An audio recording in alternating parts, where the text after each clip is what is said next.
Autobiography autobiography autobiography से पता चलता है ऑटो ऑटो मीन्स खुद, bio means life, graphy means picture.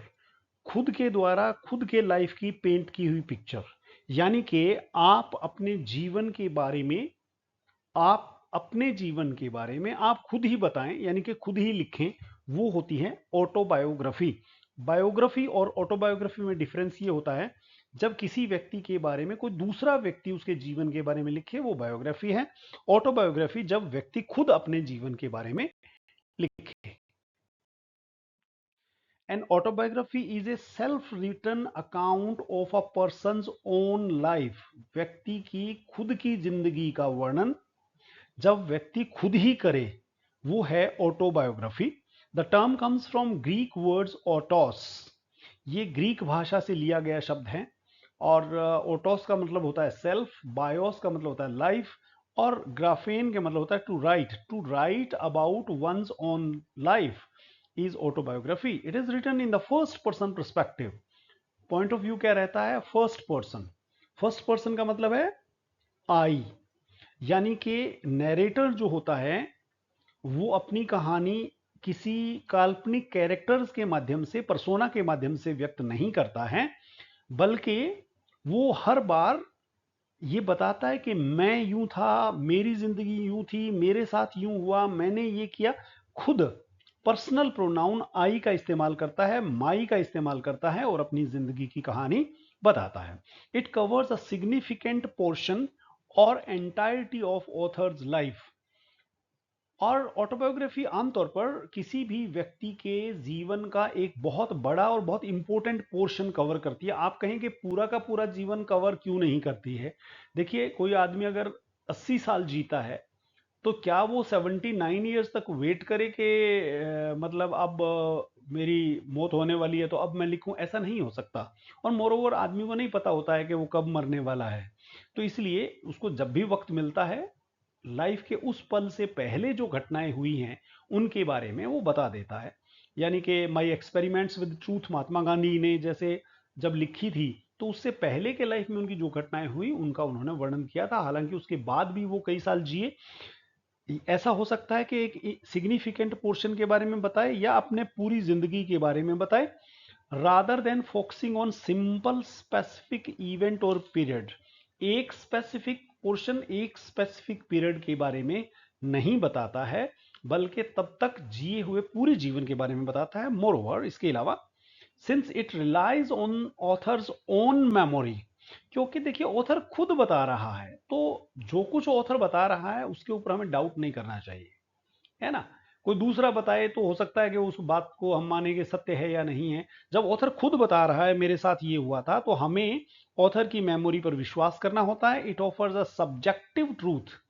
खुद ऑथर के द्वारा लिखी गई अपने बारे में जो सत्य है वो बताया है उसने। Shaped by the writers personal reflections.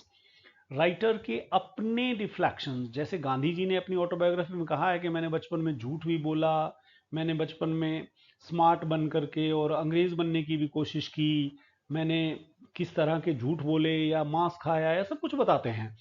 तो इस तरह के रिफ्लेक्शंस भी व्यक्ति बताता है। इंटरप्रिटेशंस, उन्होंने चीजों को क्या समझा था वो भी बताते हैं। Sometimes unconscious distortions. कई बार जीवन में मन में किस तरह की बातें आती हैं जो अनकॉन्शियसली जीवन के जो पड़ाव होते हैं उनके बारे में भी ऑथर इस तरह का जिक्र किया करते हैं। And autobiography is different from, अब है ना, ऑटोबायोग्राफी जैसी कई सारी चीजें और भी होती हैं। तो एम एच अब्राहम साहब भी उन सब चीज़ों के साथ ऑटोबायोग्राफी को कंपेयर करते हैं। तो मैं आपको क्लियर करना चाहता हूं कि उन चीज़ों में और ऑटोबायोग्राफी में कैसा डिफरेंस रहता है। एक होता है मेमोयर। मेमोयर और ऑटोबायोग्राफी में क्या डिफरेंस है? मेमोयर बहुत छोटी राइटिंग होती है। It is true non fiction writing in which person tells the story of one part, ये बहुत इंपॉर्टेंट है, one part of their life. अपने लाइफ के एक हिस्से के बारे में जब बताए तो वो मेमोयर है, वो ऑटोबायोग्राफी नहीं है। ऑटोबायोग्राफी तो पूरे जीवन के बारे में बताई हुई कहानी होती है। It is not a full life story.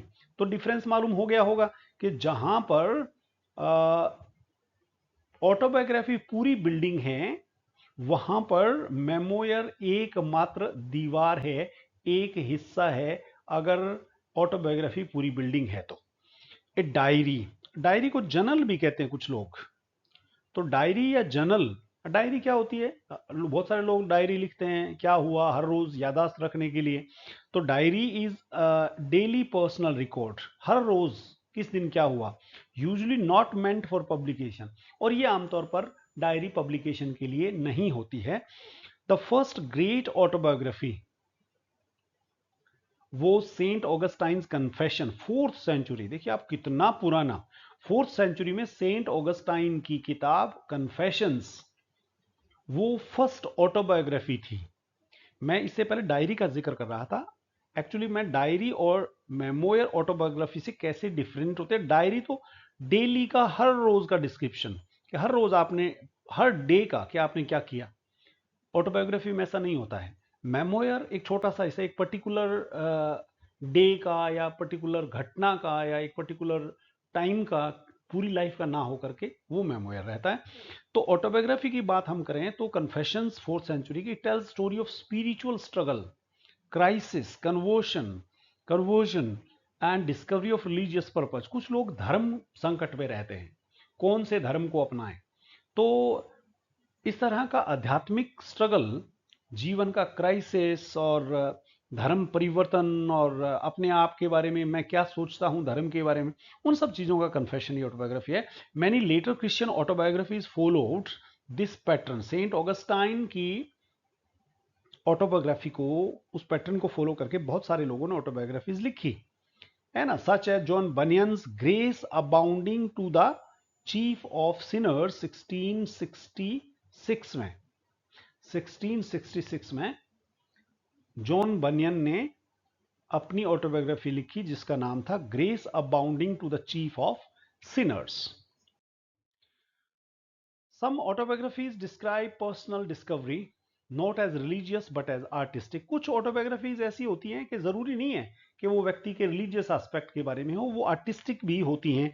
और कुछ ऐसी ऑटोबायोग्राफीज जिनके एग्जाम्पल यहां मैं आपके सामने पेश करना चाहता हूं। विलियम वर्ड्सवर्थ का प्रिल्यूड, पोइट के मेंटल डेवलपमेंट की कहानी है। प्राउस्ट का in search of lost time. James Joyce का a portrait of the artist as a young man, ये किताब है जेम्स जॉयस की, बहुत इंपॉर्टेंट है, एग्जामिनेशन पॉइंट ऑफ व्यू से जरूर पढ़नी चाहिए। रेल्फ एलिसन का नोवेल है इनविजिबल मैन, बहुत सुंदर, बहुत ही सुंदर इनविजिबल मैन। और जो मेन कैरेक्टर होता है एक्चुअली उसका कोई नाम नहीं होता है उसमें। तो जब आदमी की आइडेंटिटी ही नहीं है तो नाम क्या होगा। तो इस तरह के एक्सप्रेशंस लोगों ने ऑटोबायोग्राफीज में किए हैं। इनविजिबल मैन और A portrait of the artist as Young Man बहुत ज़रूरी ये दोनों किताबें हैं किसी भी कंपटीशन के एग्जाम के हिसाब से। Over time the line between autobiography and fiction has become blurred और you can say less clear. देखिए पहले लोग ऑटोबायोग्राफी में ऑटोबायोग्राफी ही लिखते थे, उसमें काल्पनिक चीजों को शामिल नहीं करते थे। धीरे धीरे लोगों ने क्या किया, उसको इंटरेस्टिंग बनाने के लिए उसमें फिक्शन भी शामिल करने लगे कि रियल लाइफ की स्टोरी तो थोड़ी डल एंड बोरिंग होती है, उसमें थोड़ा मिर्च मसाला मिलाने के लिए कुछ फिक्शन यानी कि कुछ इमेजिनेशन मिक्स करने लगे। और धीरे धीरे सभी ऑटोबायोग्राफीज में ऐसा होने लगा कि सारी कहानी सच्ची होने की बजाय मिर्च मसाला मिलाई हुई, फिक्शनल चीजें मिलाई हुई कहानियां होने लगी। Some writers mix story telling and personal experience. कुछ राइटर्स स्टोरी टेलिंग और पर्सनल एक्सपीरियंसेस को शामिल करते हैं और साथ में कुछ मिर्च मसाला भी शामिल कर देते हैं। मैक्सिम किंगस्टन की बुक द वुमन वॉरियर 1975 में आई थी, ये एक ऑटोबायोग्राफी का बहुत बेहतरीन एग्जाम्पल है। और ये किताब किसी भी लिटरेचर के स्टूडेंट के लिए कंपटीशन एग्जाम के हिसाब से बहुत इंपॉर्टेंट है।